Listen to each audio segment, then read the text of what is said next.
Müəllimlər və şagirdlər. Mən riyaziyyat və kurikulum müəllimi Arzu Ələddin qızı sizə günlük 10 sual izah edəcəm. Kanalımıza abunə olmağı, videomuzu paylaşmağı unutmayın. Bizim sürət qrupumuza qoşulmaq istəyən müəllimlər isə 051 641 88 34 nömrəsi ilə əlaqə saxlaya bilərlər. İndi keçək izahımıza. Birinci sualda bir ABC paralelogramında A'yı və D'yi tən bölənlərdir. Bu tiplərdə yadınızda saxlayırsınız nəyi? Bir dənə paralelogram çəkək. Paralelogramda mütləq paralellik var. A, B, C, D paralelogramı. Və biz burada deyək ki, A'yı və D'yi tən bölənləri. Baxın, bu tən böləndir. Və D'yi tən bölənləri. Kəsişirlər. Tən böləndirsə, buraya yazıram X, X, Y, Y. Paralellik əlamətinə görə tərəfəd uzaqlar bir-birinə bərabərdir. Y-dirsə bu da Y-dir. X-dirsə bu da X-dir. Belə çıxır ki, ABY üçbucağı bərabər yanlı üçbucaqdır. Yəni, bura A-dırsa, bu da A-dır. Paralelogramın enləri bir-birinə bərabərdir. Burada A-dır. Və biz görürük ki, YCD üçbucağı da bərabər yanlıdır. Onda burada A-dır. Belə çıxır ki, paralelogramın uzunluğu 2A-dır. Eni də A-dır. Perimetri də olacaq 6A. İndi isə gəlin baxaq nəyə? Deyir ki, indi A'yı və biz bilirik ki, baxın, bu paralelogramın tən bölənləri 90 dərəcə bucaq altında kəsişir. Orada hardan yaranır? 2x üstəgəl 2y daxili bir tərəfli bucaqların cəmi 180 dərəcədir. Hər tərəfi 2-yə bölsək, deməli x üstəgəl y 90 dərəcədir. Və buradan belə bir qayda çıxır ki, deməli, paralelogramın tən bölənləri 90 dərəcəli bucaq altında kəsişir. Və burada Pifaqor teoremi yaranır. Pifaqor teoreminə görə, baxın, A'yı 2 kökdə 3-dür, YD-miz 2-dir. Pifaqora görə hipotenuzu tapanda 2 kökdə 3-ün kvadratı eləyir kökə sadəcə 12, 2-nin kvadratı da 4. Kök altda 16, oradan da nə çıxır? 4. Deməli, 2A 4-ə bərabərmiş. Baxın, uzunluq. 2A bərabərdir 4. Deməli, A'mız 2-dir. Bizdən də perimetr istəyirdi. Perimetrimiz 6A-dır. 6-nı da 2-yə vuranda cavab elədi 12. Yəni, C variantı. Növbəti baxaq ikinci sualımıza. İkinci sual qəşəng və maraqlı suallardan biridir. Burada deyir ki, PABD, diqqətlə baxın, PABD 15-dir. Buna x deyək, birinə y deyək, birinə z deyək, m deyək, k deyək. ABD-nin perimetri x, üstəgəl y, üstəgəl z bərabərdir 15 deyəcəm. BDS-nin perimetri BDS yazıram m, üstəgəl k, üstəgəl y 18-dir. ABS-nin perimetri 21-dir. O zaman yazaq x üstəgəl k, üstəgəl z, üstəgəl m bərabərdir 21.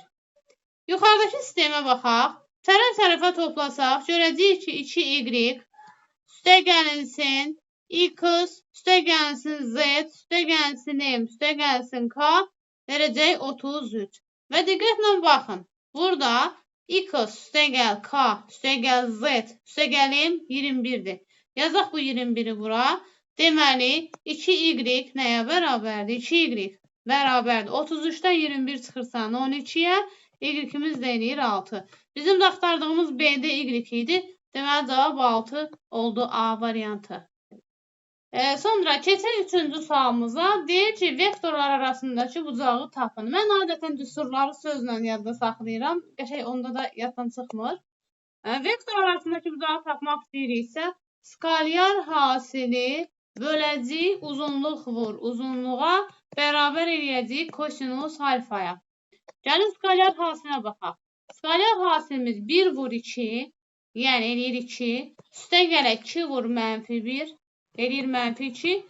Böyle, indi uzunluğu da hesablasan 4. 2'nin kvadratı 4, üstəgələk 1'in kvadratı. Kök altda 5. Vuraq. Uzunluğun kvadratı burada dedik kök altda 5. Əslində sürət 0'dır. 0'dır nəyə bölürsən böl 0'dır. Deməli alırıq kosinus alfa bərabərdir 0. Kosinus alfa 0'ı harada olacaq? 90 dərəcədə. Digər sualımıza baxaq. ABC'də B 90 dərəcədir. AD tən böləndir.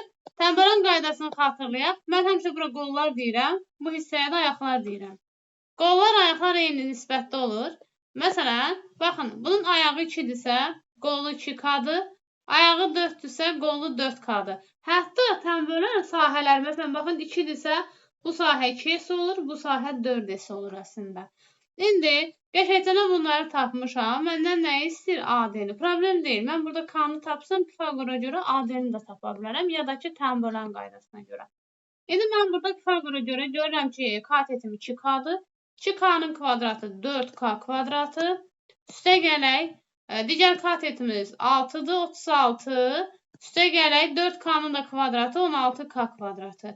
Və alırıq ki, 36 bərabərdir 12K kvadratına və K kvadratı da bərabər olur 3-ə. K kvadratını 3 aldıq. Yaxşı, bura qədər alaq. İndi məndən nə istəyir? AD-ni istəyir. K-mız olacaq nə? Kök altda 3. 2, kök altda 3. Heç burada Pifagor üçlüyü ilə də bunu tapmaq olar. Heç özünüzü əqətə verməsəniz də olar. Deməli, baxın, bura 2-dir, bura 2 kökdən 3-dür. Nə zaman elə olur? 60 dərəcəli bucaq qarşısındakı katet digər katetin kök altda 3 mislidir. Deməli, onda bu da 30 dərəcədir. 30 dərəcəli bucaq qarşısındakı katet hipotenuzun yarısıdır. Bizim burada katetimiz 2-dirsə, hipotenuzumuz deməli 4 imiş. Və AD də bizim hipotenuzumuz sayılırdı. Cavab 4 oldu. Növbəti 5-ci sualımıza baxaq. Deyir ki, hipotenuzu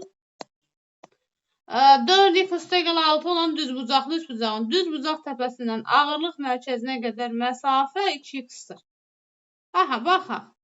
Ağırlıq mərkəzi medianların kəsişmə nöqtəsidir və siz bir şey unutmamalısınız ki, düzbucaqlı üçbucaqda düz bucaq təpəsindən çəkilən median hipotenuzun yarısıdır.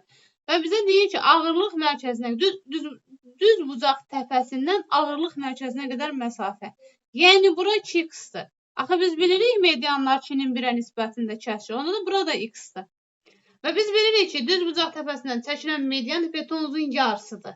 Bizim hipotenuzumuz onda belə çıxır ki, 6x imiş. Yəni, hipotenuz 6x-dir. Bizə də şərtdə vermişdi nə? 4x üstə eqal 6.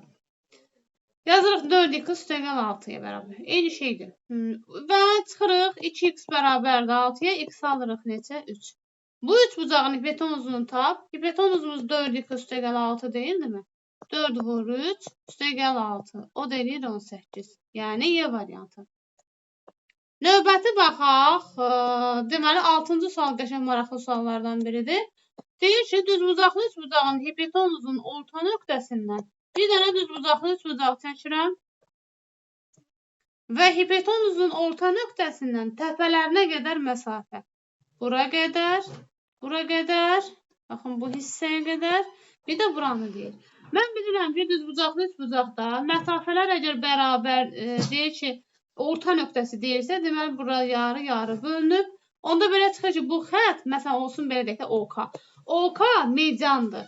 Düz bucaq təpəsindən çəkilmiş median da hipotenuzun yarısıdır. Onda belə çıxır ki, həmin bu hissələr, yəni təpələrinə qədər olan hissələr bir-birinə bərabər imiş. 3 hissə var. 3x bərabərdir 12-yə. X-ımız olacaq neçə? 4.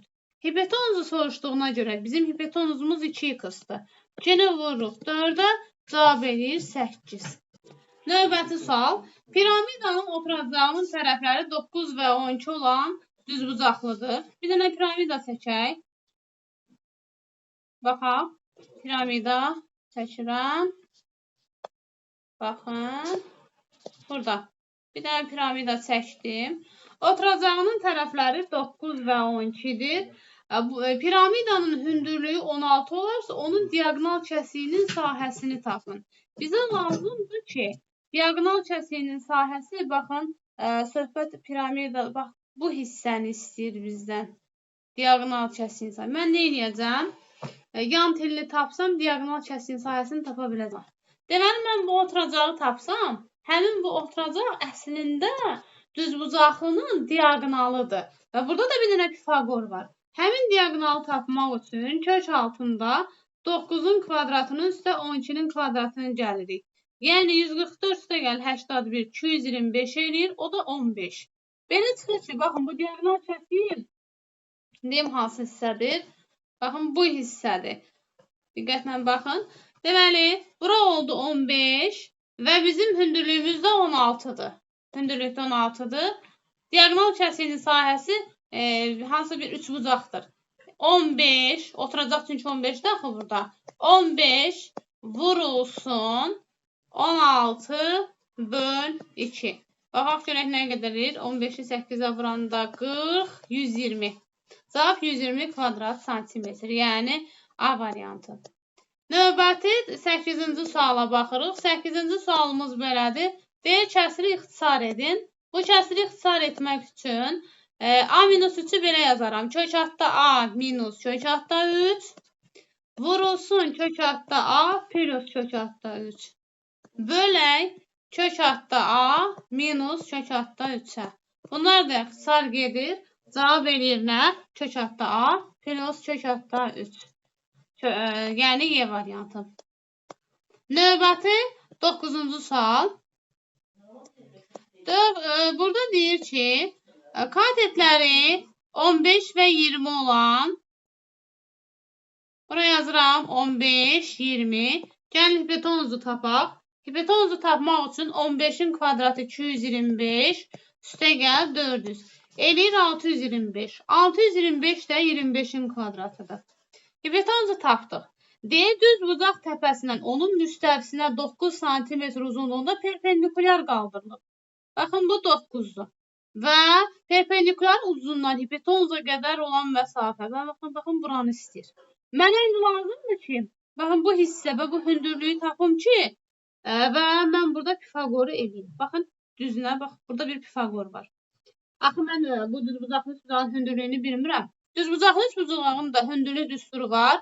Katetlərin hasilini bölürük hipotenuza. Gəlin, ixtisar aparaq 5-ə 4. 5'e apardım. Oldu 3. Oldu 12. Yeni bir Pifagor yarandı. Bakın diqqətlə fikir verin. Burada bir Pifagor var. Bu hissədə Pifagordur. Bizdən də buranı istəyir. Bu nöqtədən bu sarı nöqtəni istəyir. Deməli, hipotenuzu istəyir. Katetimiz 9'dur. Kvadratı 81. Digər katetimiz 12'dir. Kvadratı 144. Eləyir 225. 225 də nəyin kvadratıdır? 15'in. Yəni, cavab oldu B variantı. Növbəti sualımız isə çox rahat suallardan biridir. Deməli, deyir, 3 əsasdan loqaritma 3 əsasdan 16. Bu tiplərin belə bir qaydası var. A üstündə loqaritma A əsasdan tutalım B. Bunlar bir-birini ixtisar aparır. Baxın, cavab oldu 16. Bəzən bunu belə də görə bilərsiniz. Məsələn, loqaritma belə deyək də, məsələn, ola bilər ki, 3 üstü loqaritma 3 əsasdan, məsələn, 12. Burada da bir 2 olardı. Yadınızda saxlayın. Bu zaman, bax, bu gördüyünüz bu 2-ni qaldırırsınız 12-nin qüvvətinə. Bunlar ixtisar getdi. Məsələn, 12-nin kvadratda 144 eləyərdi. İndi biz burada düzü 16 almışdıq. Diqqətiniz üçün təşəkkür edirəm. Kanalımıza abunə olmağı, videomuzu paylaşmağı və sürət qrupumuza qoşulmaq istəyən müəllimlər isə 051 641 88 34 nömrəsi ilə əlaqə saxlaya bilər.